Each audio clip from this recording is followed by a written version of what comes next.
to me is that you're going to side with somebody that looked at the bottle slip, pulled it out of my register bag, has no scanner or any technology to debunk whether or not it's a legit bottle slip or not, and you're going to side with management. I have a degree. Have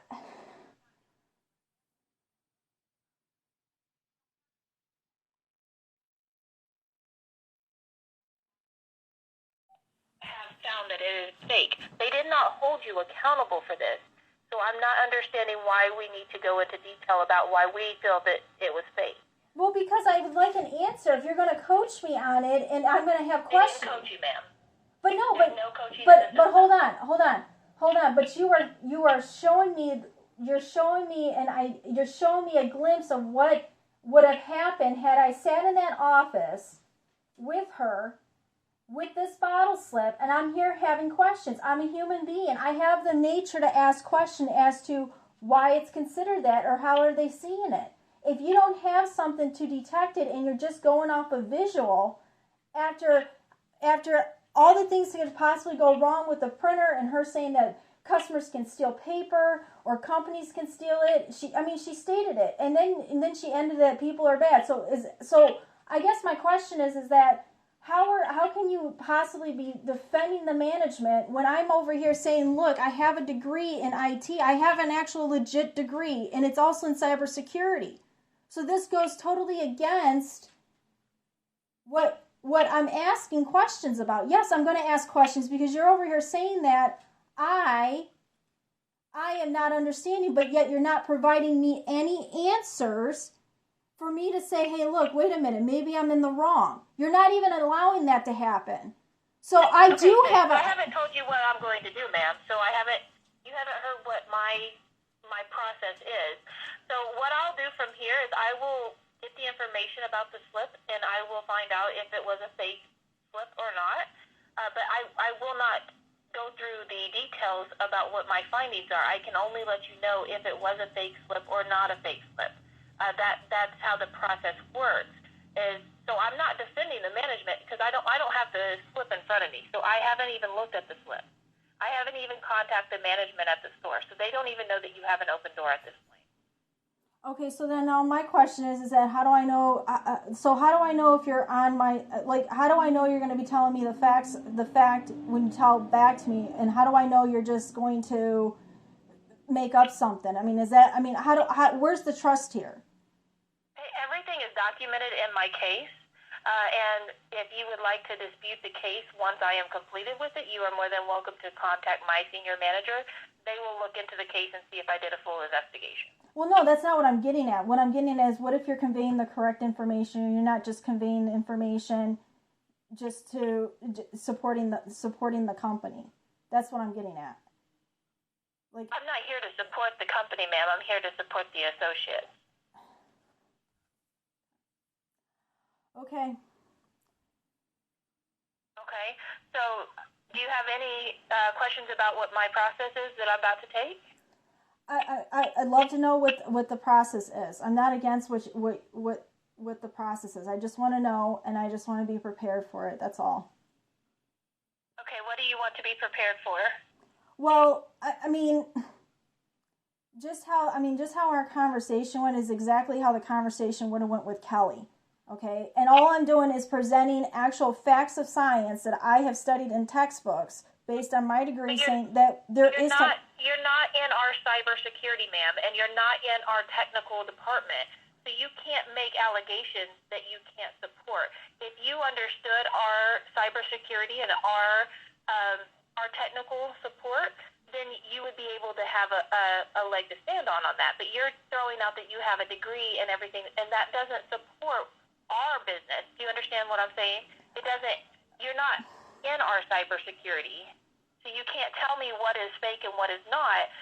It would have to go through our cybersecurity, and they would be the ones that make that determination. Okay, I get that business argument. I understand that. But the way the process is in determining these things, it's almost like you're looking at it visually and you're saying the printer was off that day. I can present that case too. I don't know. I haven't contacted the store, so I don't know what's going on at the store. And I won't know until I do the investigation. All right. Okay, so I'll reach out to the store. I will reach out to Amanda, Kelly, and Alexandria. I'll also reach out to the market team and let them know that there is a concern that you have about these bottle flips, and I will determine on if that was a fake bottle flip or not, and if it was or was not, I will contact you, letting you know the answer to that, and then I will we'll go from there. Okay. Okay. All right. Any other questions that you have? No. Okay. Well, Alyssa, I'm sorry. You made a comment that you did not want to go back to that store. What is your process, or what is your thinking on your position at this time? My current thinking? Because you just told me that you didn't want to go back to that store. Are you not planning on going back? Are you putting in a resignation? Are you going to go back and try to transfer? I have already put out a transfer request through the system. So it's going to come down to one or two things. To be honest with you, at this point, my answer won't be until I find out how the outcome is of this. Okay. So what are you going to do in the meantime, though? Because you can't just not go back to work. I'm not going back in that hostile situation only to make it worse. I'm not doing that. That's what you're saying to me is go back into it and then just let it play out. That's unhealthy. You're putting me in a very volatile situation. I'm not going to do that, because that means I can't handle anything at that point. I can't touch money. I can't handle any bottle slips. I can't handle anything. So there's nothing for me to do. Why wouldn't you be able to do your job if you go back? Because of the nature of the conversation, number one, and number two, at this point, I'm incapable of recognizing anything based on what your case argument is, and then based on how you're saying, well, you can go back. Well, obviously, if you're telling me I can go back, that means I didn't make a bad judgment. So that doesn't make any sense either.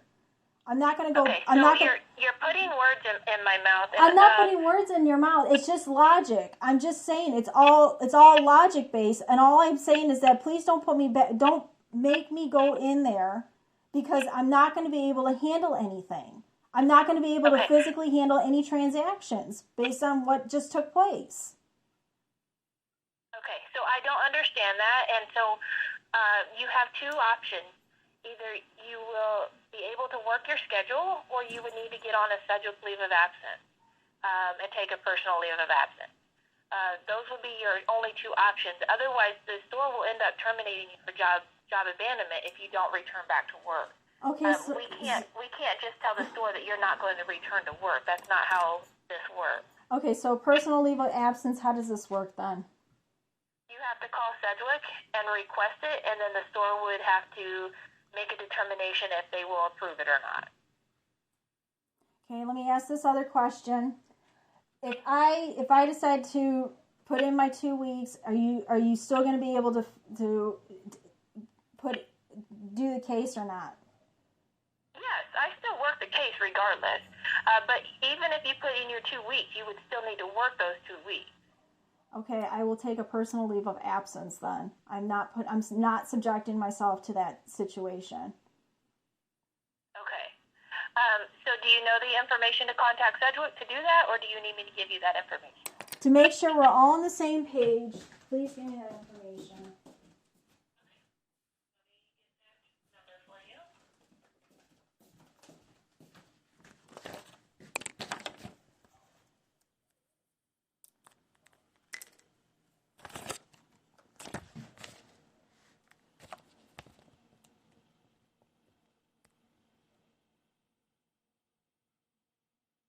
I do apologize. Give me just 1 second for my system to pull it up for me. Okay, are you ready for the 800 number? Yep. Okay, it's 1-800. Okay. 492 5678. Okay. and just let them know that you would like to request a personal leave of absence. But I do need to reiterate that it goes to the store, and the store actually will make the determination on if the personal leave of absence will be approved or not. So what I suggest to you is to reach out to Amanda, the store manager, let her know how you feel about the situation and why you're taking the personal leave of absence.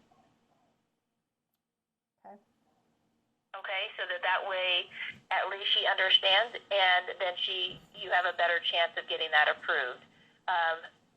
But I just don't want to not let you, get terminated by job abandonment by not going back to work. So this is the only resolution that I could find is that you contact Sedgwick. Okay. Okay, so go ahead and take care of that for me. If it does not get approved, will you give me a call and let me know? And then I can see if I can talk to the store manager and see if there's anything that she can do to approve it. In the meantime, I will be looking into the bottle slips and finding out about this bottle slip that you are referencing to. And then I will reach back out to you as soon as I have a resolution, okay? Okay. Okay, well, Alyssa, thank you so much for your time today. I really appreciate it. And if you have any further questions, the number I'm calling you from is my direct number, okay? Okay. All right, you have a wonderful day. You too. Thank you. Bye-bye. Bye.